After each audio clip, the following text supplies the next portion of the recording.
We looked at the first half of 2 Kings chapter 6 last week, but we wanted to save the last portion because it fits more with chapter 7. Unfortunately, the things that are going on in 6 and 7 are familiar to us, and perhaps even more so during the Israeli-Hamas conflict that's going on now. There are some things that are true about wars that as human beings we have to just kind of come to grips with as non-leaders as far as countries are concerned. There's precious little we can do about it. It's one of those times when, as a voter, we talk about democracy, and we talk about how by the people and for the people and of the people and those kind of things, but the people really don't have much power when these situations come up. So we think about them, we pray about them, we try to, some of us anyway, try to keep up with what's going on. We listen to all the pundits and opinions, but bottom line, we don't have a great deal of control over the situation as it unfolds. So we're going to look at a few things that are true about war. And I want us to start in chapter 6, verse 23, because it leads us into verse 24, which is where we're really going to start. This is Elisha has blinded the Aramean army, if you'll remember. He leads them all the way into Samaria. And in verse 23 he says, he prepared a great feast for them. And after they had finished eating and drinking, he sent them away, and they returned to their master. So the bands from Aram stopped raiding Israel's territory. Okay, what did they do? They stopped. Okay, well, how long did they stop? Look at verse 24. Sometime later, Ben-Hadad, the king of Aram, mobilized his entire army and marched up and laid siege to Samaria. So the first thing about wars that was true then and is true now is sometimes they end, but you can always imagine that they're going to begin again. And what's going on in Israel has been going on in Israel for quite a number of years. Since their reestablishment as a country, there has been a constant threat of war. There have been several skirmishes and several actual wars. So it's something that's ongoing. When we find peace, or if they find peace from this conflict, there will be a Band-Aid put on it, and time will march on, and I have no doubt, if the Lord doesn't come first, that we'll see something like this again. It is the nature of war, and maybe particularly in that region of the world. The second thing is that wars are usually more difficult for those who are not fighting in them.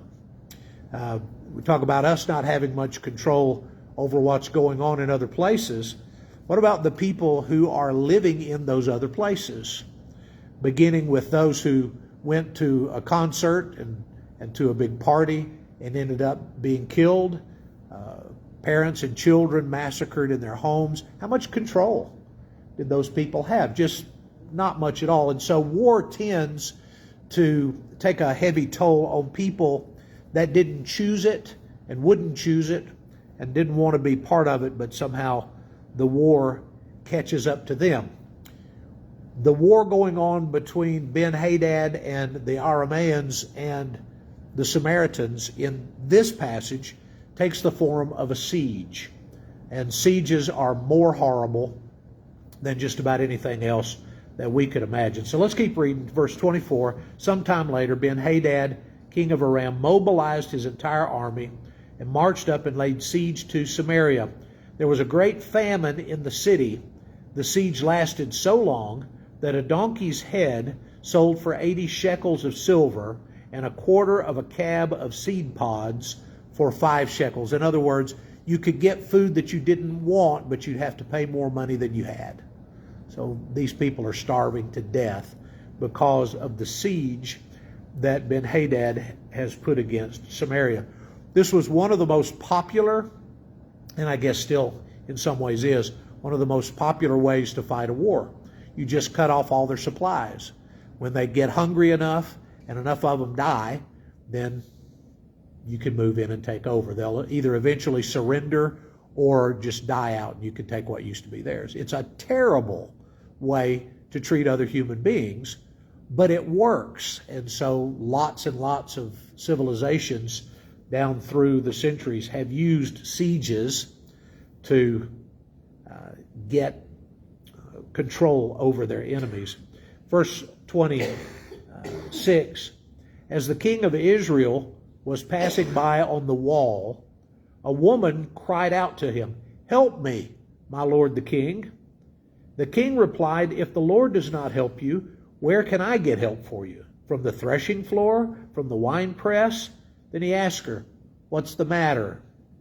She answered, "This woman said to me, 'Give up your son so that we may eat him today, and tomorrow we'll eat my son.' So we cooked my son and we ate him. The next day I said to her, 'Give up your son so we may eat him,' but she has hidden him." It's unimaginable. The king heard the woman's words. He tore his robes. As he went along the wall, the people looked, and they saw that under his robes he had sackcloth on his body. And he said, "May God deal with me, be it ever so severely, if the head of Elisha, son of Shaphat, remains on his shoulders today." Okay? Let's just look at a couple of things. Inflation and poverty are the companions of war. Right?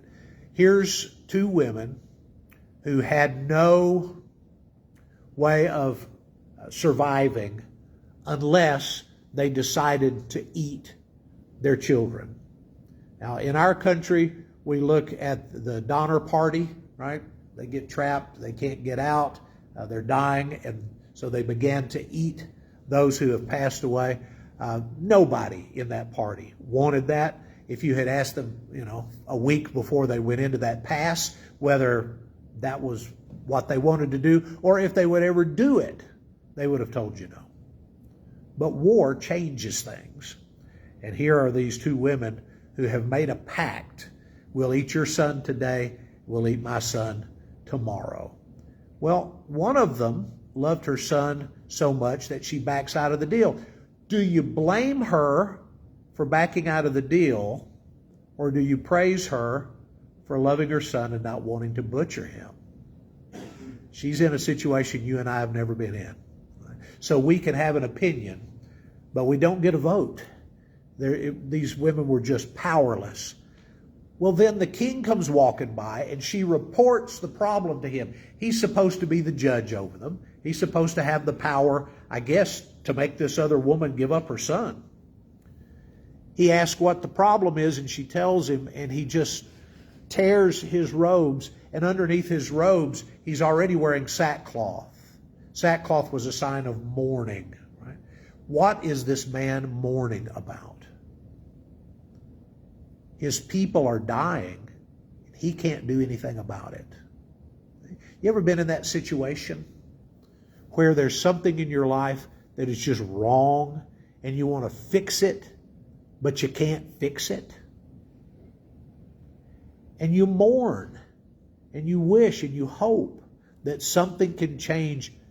And if it doesn't change, what else can you do? So you've got a woman who is absolute poverty, has nothing, is unable to do anything for herself. She cries out to the king. So you've got the one at the bottom of the pile calling out to the one at the top of the pile, and neither one of them have an answer to the question. The king says, well, if God's not going to help you, what am I supposed to do? Look at the wine press. There's nothing in there. Look at the flour mill. There's nothing in there. I've got nothing for you. And he just goes about in sackcloth, mourning because he can't do anything to help his people. So war changes the way that we view ourselves. This king would have been totally pompous and arrogant and happy just a few months before, but not anymore. Okay? So there's going to be a big shift in the supply and demand once God gets involved. But before we get God's answer, we need to look at one more little thing about what war does. War makes people point the finger. You've got to figure out whose fault it is. Okay? Now, we've had lots of opinions and pundits on TV and on the internet over the last couple of weeks trying to decide whose fault it is that Israel and Hamas are where they are. There are those who are completely convinced that it's all Hamas's fault. There are those who are completely convinced that it's all Israel's fault. But whoever's fault it is, we pick up sides.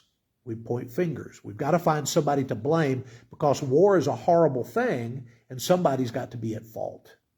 So all the finger pointing. Notice where the fingers get pointed. We've already seen that the king says we need to kill Elisha. Right? We're under siege. We're starving to death. So it's the man of God's fault. Verse 32, Elisha was sitting in his house and the elders were sitting with him. The king sent a messenger ahead, but before he arrived, Elisha said to the elders, "Don't you see how this murderer is sending someone to cut off my head?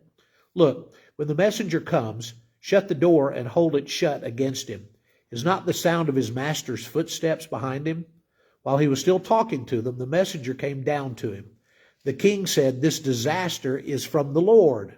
Why should I wait for the Lord any longer?" So the king is against Elisha because Elisha is the man of God. And now he's saying the reason that all these things are happening to me is that God's not doing anything about it. It's God's fault.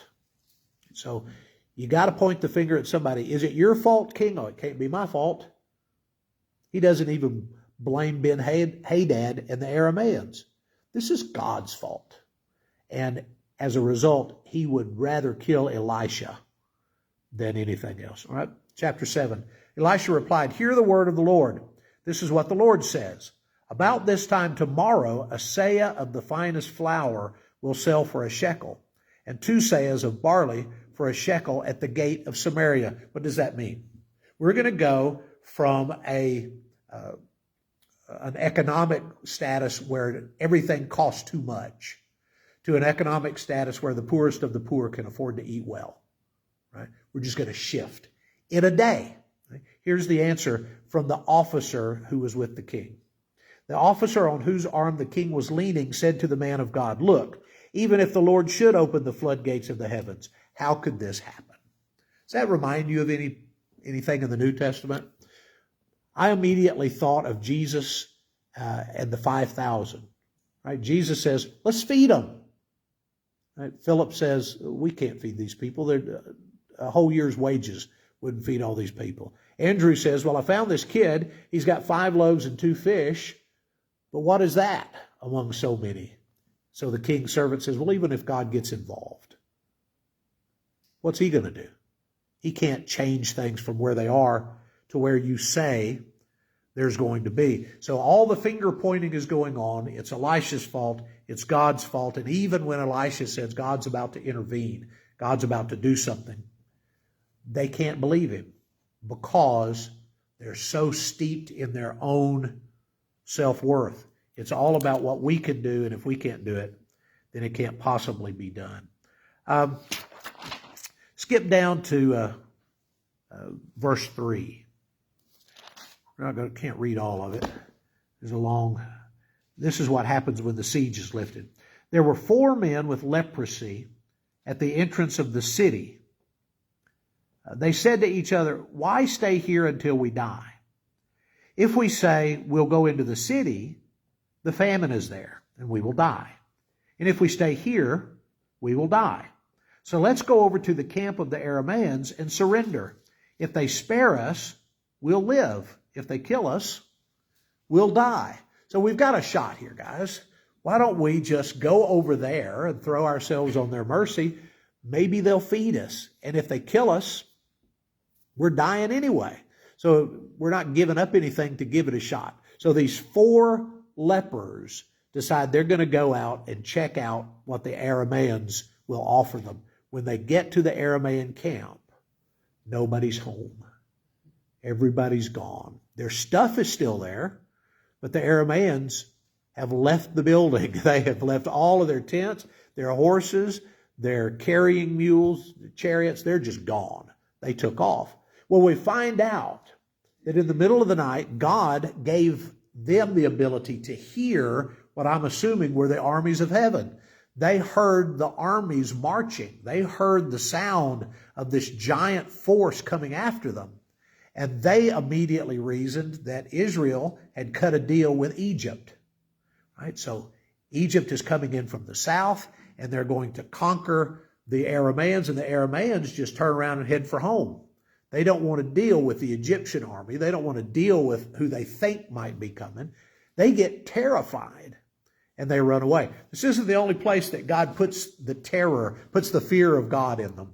There are a couple of other passages. One, in fact, where they get so scared, they kill each other. You remember that one? Gideon, they break the pot and hold up the lantern, a sword for the Lord and for Gideon. And the folks in the valley just start killing each other and running. And the Israelites have to run to catch up if they're going to get to kill anybody because they're already headed out of the valley. God's fear that he puts on these armies is an amazing weapon. So anyway, the Arameans run away.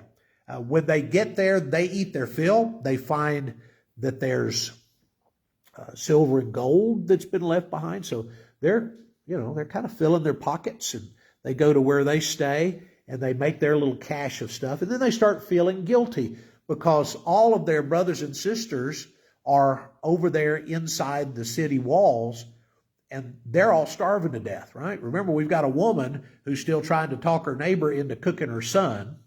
So these four guys have got the relief that they were looking for, but they finally feel guilty enough that they feel like they need to go tell people what's going on. So they go back and tell the king what they have found. And the king decides to send out ambassadors, to send out a force to find out if what they're saying is true. So look down at verse 14, chapter 7, verse 14. They selected 2 chariots with their horses, and the king sent them after the Aramean army. He commanded the drivers, "Go and find out what has happened." They followed them as far as the Jordan, and they found the whole road strewn with the clothing and equipment the Arameans had thrown away in their headlong flight. So the messengers returned and reported to the king. Then the people went out and plundered the camp of the Arameans. So a seah of the finest flour sold for a shekel, and 2 seahs of barley sold for a shekel, just as the Lord had said. Now the king had put the officer on whose arm he leaned in charge of the gate. And the people trampled him in the gateway, and he died, just as the man of God had foretold when the king came down to his house. It happened as the man of God had said. About this same time tomorrow, a seah of the finest flour will sell for a shekel, and 2 seahs of barley for a shekel at the gate of Samaria. But he told that man, "You won't get to have any of it." And he didn't. The people trampled him to death in their flight to get to the aid that had finally come when God sent the army away. I can't imagine being in the condition that they were in that morning. And I can't imagine the joy that was in Samaria that night. You have to be that low to understand how great it is to be that high. Now, think about the people that had been involved. I wonder how many days prior to the liberation the woman cooked her son. Did she ever live that down? Did she ever, for a day, not think, wow, if I'd waited 2 more days, or if I'd have waited another week, or, their relief was coming. But I had no way of knowing. I had no way of understanding that God was going to do something. And so I did what I did, but, could she have ever forgiven herself? I don't know what kind of woman she was. Did the woman who hid her son celebrate a little extra because she had saved his life to make it long enough to get to the delivery? And what did the king do?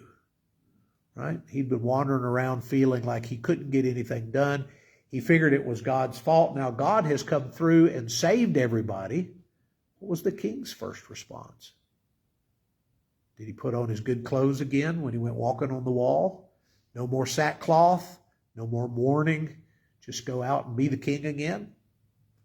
Or did he always remember that God had done something different? Wonder what all these guys did after the fact.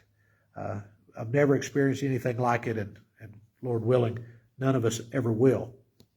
Right now, today, this moment, in places like southern Lebanon, Israel, Palestine, there are people who don't have a reason to be at war. They just want to live their lives. And there are bombs going off and people being killed, and they have no control over their surroundings. If nothing else, we need to have enough empathy and sympathy to be praying for those people. God may decide to do something to help this. And there are a lot of people with a lot of clout. There's a lot of people with a lot of money. There's a lot of people with a high opinion of themselves and the worth of their opinions who are throwing this thing around. But end of the day, it's the God in heaven who's in control. So hopefully we will remain in prayer for all of those people who are involved, whether they caused it or didn't cause it. Any thoughts, questions?